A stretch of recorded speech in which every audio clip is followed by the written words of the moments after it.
ಒಂದು ಮರ ಹಾಗೂ ಒಬ್ಬ ಬಾಲಕನ ಮಧ್ಯೆ ಉಂಟಾದ ಸಂಬಂಧದ ಸುಂದರವಾದ ಅರ್ಥಪೂರ್ಣವಾದ ಕತೆ ಈ ರೀತಿ ಇದೆ. ಹಲವಾರು ವರ್ಷಗಳ ಕಾಲ ಆ ಮರವು ಬಾಲಕನಿಗೆ ಹಲವು ಮೇಲುಗಳನ್ನು ಮಾಡುತ್ತಿತ್ತು. ಅವನು ಬಾಲಕನಾಗಿದ್ದಾಗ ಆ ಮರದ ಮೇಲೆ ಹತ್ತಿ ಇಳಿದು ಆಟವಾಡುತ್ತಿದ್ದನು. ಅದರ ರೆಂಬೆಗಳನ್ನು ಹಿಡಿದುಕೊಂಡು ಉಯ್ಯಾಲೆ ಆಡುತ್ತಿದ್ದನು.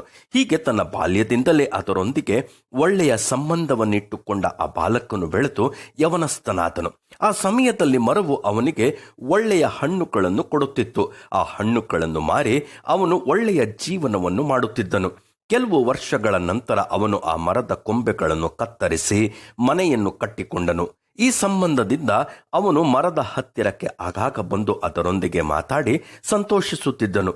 ದಿನಗಳು ಉರುಳಿದ ಹಾಗೆ ಅವನಿಗೆ ವಯಸ್ಸಾಯಿತು. ಒಂದು ದಿನ ಅವನು ಕೋಲು ಹಿಡಿದುಕೊಂಡು ಬೊಗ್ಗಿದ ದೇಹದಿಂದ ಅಲ್ಲಿಗೆ ಬಂದನು. ಆ ಮರವು ಅವನನ್ನು ನೋಡಿ, ಈಗ ನಿನಗೆ ಕೊಡಲು ನನ್ನ ಹತ್ತಿರ ಏನೂ ಇಲ್ಲ ಎಂಬುದಾಗಿ ಹೇಳಿತು. ಅದಕ್ಕೆ ಅವನು, ಈಗ ನಾನು ನಿನ್ನ ನೆರಳಿನಲ್ಲಿ ಕುಳಿತು ವಿಶ್ರಾಂತಿಯನ್ನು ತೆಗೆದುಕೊಳ್ಳಬಹುದು ಎಂದು ಹೇಳಿದನು. ಪ್ರಿಯರೇ, ಕೆಲವೊಮ್ಮೆ ನಾವು ಕೂಡ ಆ ಮರವು ಹೇಳಿದಂತೆ ನನ್ನ ಬಳಿ ಏನೂ ಇಲ್ಲ ಎಂದು ಕಳವಳ ಪಡುತ್ತೇವೆ ಅಲ್ಲವೇ? ಆದರೆ ನಾವು ಮಾಡಬೇಕಾದದ್ದೆಲ್ಲ ಏನು ಗೊತ್ತಾ?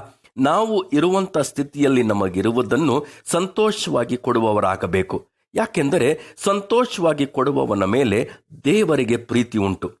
ದೇವರು ಸಕಲ ವಿಧವಾದ ದಾನಗಳನ್ನು ನಮಗೆ ಅನುಗ್ರಹಿಸುವುದಕ್ಕೆ ಶಕ್ತನಾದ್ದರಿಂದ ನಾವು ಯಾವಾಗಲೂ ಎಲ್ಲ ವಿಷಯಗಳಲ್ಲಿ ಪರಿಪೂರ್ಣತೆಯುಳ್ಳವರಾಗಿ ಸಕಲ ಸತ್ಕಾರ್ಯಗಳನ್ನು ಹೇರಳವಾಗಿ ಮಾಡುವವರಾಗಿರಬೇಕು.